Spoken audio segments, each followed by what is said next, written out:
반갑습니다. 오늘 시장 정말 이상한 일이 벌어졌습니다. 인플레이션 공포가 최고조에 달했는데 오히려 안전자산인 국채금리는 폭락했죠. 기존의 모든 경제학 교과서를 뒤집어버린 이 거대한 역설, 오늘 그 원인을 깊숙이 파헤쳐 보겠습니다. 자, 오늘 월스트리트를 그야말로 패닉에 빠뜨린 이 질문에서부터 시작해보죠. 아니, 물가가 이렇게 치솟는데 왜 금리는 오히려 떨어졌을까요? 이 기묘한 현상 속에 오늘 시장의 모든 비밀이 숨어 있습니다. 보세요. 인플레이션이 높으면 금리도 오른다. 이건 경제학의 거의 상식과도 같은 공식이잖아요. 그게 완전히 깨져버린 겁니다. 이건 시장이 지금 눈앞의 인플레이션보다 훨씬 더 거대하고 보이지 않는 어떤 공포에 반응하기 시작했다는 아주 중요한 첫 번째 신호입니다. 그럼 그 미스터리의 첫 번째 단서? 바로 어젯밤에 발표된 1월 생산자물 가지수, PPI부터 한번 파고 들어가 보죠. 시장의 예상을 한참이나 뛰어넘은 이 숫자가 어떻게 공포의 방아쇠가 됐는지 말이죠. 식품과 에너지를 제외한 근원 PPI가 전월 대비 무려 0.8%나 폭등했습니다. 이건 시장 예상치의 2배를 훌쩍 넘는 거의 1년 만에 가장 큰 폭의 상승이었어요. 인플레이션이 그냥 스쳐 지나가는 게 아니라는 걸 아주 확실하게 보여준 거죠. 근데 진짜 문제는 상품 가격이 아니었어요. 이 그래프를 보시면 아시겠지만 이 모든 상승이 전부 서비스 쪽에서 나왔다는 겁니다.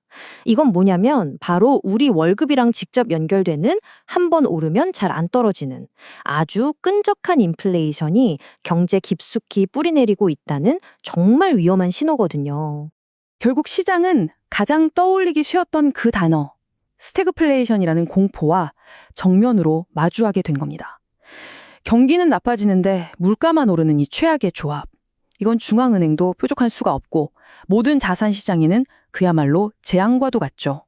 이 끔찍한 물가지표 하나 때문에 5월에 금리 인하할 거라는 기대가 65%에서 15%로 그냥 곤두박질 쳤어요. 그럼 당연히 금리는 폭등해야 맞잖아요? 그런데 그러지 않았다는 겁니다. 바로 이 지점에서 우린 깨달아야 합니다. 아, 시장이 인플레이션 너머의 더 깊은 어둠을 보고 있구나. 시장은 이제 인플레이션이라는 뻔한 악당이 아니라 마치 2008년의 악몽을 불러오는 듯한 정체모를 유령에 떨기 시작했습니다. 그 공포가 어디서부터 시작됐는지 한번 추적해보죠. JP모건의 제이미 다리먼이 이런 섬뜩한 말을 했죠. 지금 3호 신용시장 문제는 바퀴벌레 같다. 한 마리가 보이면 벽 뒤엔 수백 마리가 숨어 있다. 바로 이겁니다. 공포의 진원지는 정부 규제가 닿지 않는 1.7조 달러짜리 거대한 블랙박스 3호 신용시장이었던 거죠. 2008년 서브프라임 사태 때처럼 그 안에 부실이 얼마나 고마있는지 아무도 모른다는 게 공포의 핵심입니다. 정말 소름 돋는 평행 이론이죠. 2008년에 베어 스턴스 펀드가 무너지면서 신용 위기의 시작을 알렸던 것처럼 지금 영국 모기지 회사가 파산하고 아폴로나 KKR 같은 거대 사모펀드들이 갑자기 배당을 깎는다는 소식은 이 그림자 금융 시스템에 이미 금이 가기 시작했다는 명백한 증거인 셈입니다. 바로 이게 오늘 금리가 떨어진 이유의 모든 것입니다. 시장은 인플레이션이 아니라 시스템 전체를 무너뜨릴 수 있는 신용위기라는 더 큰 공포의 가격을 매기기 시작한 거예요. 투자자들이 위험 자산은 다 내던지고 최후의 보루인 미국 국채로 미친 듯이 몰려드는 전형적인 안전자산 선호 현상이 나타난 겁니다. 이 뿌리 깊은 공포감은 주식시장 안에서 그야말로 대탈출극을 만들어냈습니다. 어떤 돈은 빠져나가고 어떤 돈은 몰려들었죠. 그 돈의 흐름을 한번 따라가 보겠습니다. 지금 시장의 판이 완전히 바뀌고 있어요. 신용위기 공포가 터지니까 금융주가 박살나고 AI가 우리 일자리를 뺏을 거라는 두려움에 소프트웨어 주식들이 무너졌습니다. 그 돈이 어디로 갔을까요? 바로 AI를 돌리는 데 필요한 서버 같은 하드웨어나 경기가 아무리 나빠도 우리가 써야 하는 필수 소비재처럼 눈에 보이고 손에 잡히는 실물 가치로 이동한 겁니다. 듀오링고 같은 언어 학습 앱, 대표적인 소프트웨어 기업이죠. 주가가 하루아침에 20%나 폭락했어요. 이 기업들의 가치는 사실 미래라는 약속 위에 서 있었던 건데 시장이 더 이상 그 약속을 믿지 않기로 한 거죠. 그런데 반대로 AI를 돌리려면 꼭 필요한 물리적인 서버를 만드는 델 같은 회사는 어땠을까요? 주가가 21%나 폭등했습니다. 시장이 이제 미래의 꿈이 아니라 지금 당장 돈을 버는, 손에 잡히는 유형 자산을 얼마나 간절히 원하는지 보여주는 가장 확실한 증거죠. AI의 황제 엔비디아가 아무리 엄청난 실적을 내놔도 소용없었습니다. 어제까지 AI가 세상을 바꿀 거야 하던 AI 랠리 이야기가 하룻밤 사이에 AI 때문에 다 망할 거야 라는 AI 디스토피아 공포로 180도 뒤바뀌어 버린 겁니다. 자, 그럼 이 모든 걸 의심해야 하는 시대, 이 새로운 약세장에서 우리는 어떻게 살아남아야 할까요? 월가의 기관 투자자들이 짜고 있는 새로운 작전 계획을 한번 엿보겠습니다. 월가에서는 이미 약세장이 시작됐다고 보고 있어요. 그리고 이 시나리오를 확정짓는 몇 가지 위험 신호들을 주시하고 있죠.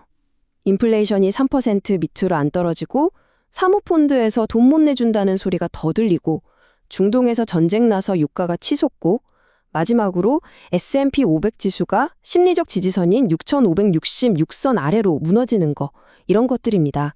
그래서 기관들의 투자 전략은 아주 명확해졌습니다. 소프트웨어나 고성장 기술주처럼 미래 가치를 보고 투자했던 자산들은 비중을 줄이고 대신 금, 원자재, 현금처럼 지금 당장 가치가 있는 이른바 실물 자산 비중을 늘리라는 겁니다. 불확실한 미래에서 확실한 현재로 도망치라는 아주 강력한 메시지죠. 그런데 아직 시장이 제대로 반영하지 않고 있는 진짜 무서운 시나리오가 하나 있습니다. 바로 블랙스완이죠. 일어날 확률은 낮지만 한번 터지면 모든 게 끝장나는 그런 위험 말입니다. 그게 뭐냐면 AI 때문에 사람들이 대량으로 직장을 잃는 동시에 그림자 금융 시스템이 터져버리는 정말 상상하기도 싫은 최악의 시나리오입니다. 자, 그럼 오늘 시장에 대한 최종 결론을 내리고 앞으로 딱 하나, 이것만은 꼭 봐야 한다는 데이터를 짚어드리면서 마무리하겠습니다. 오늘 시장에 대한 최종 평가는 명백해 약세, 즉 베어리시입니다. 스태그플레이션이라는 공포와 2008년 금융위기급 시스템 리스크라는 두 개의 거대한 폭탄이 시장에 남아있던 마지막 낙관론까지 전부 날려버렸다고 봅니다. 그럼 이제부터 우리의 모든 시선은 어디로 향해야 할까요? 바로 다음 주에 나올 미국 비농업 고용 보고서입니다. AI 디스토피아라는 공포가 그냥 시장의 상상인지 아니면 진짜로 사람들이 일자리를 잃기 시작하는 현실인지 이 숫자가 모든 걸 말해줄 겁니다. 그래서 오늘 이 혼돈 속에서 우리가 가져가야 할 단 하나의 교훈은 이겁니다. 유형의 가치와 유동성이라는 요새로 피신하라. 이 새로운 의심의 시대에는 미래의 화려한 약속보다 지금 당장 내 손에 쥘 수 있는 현금과 실물 자산이 진짜 왕이라는 사실을 기억해야 합니다.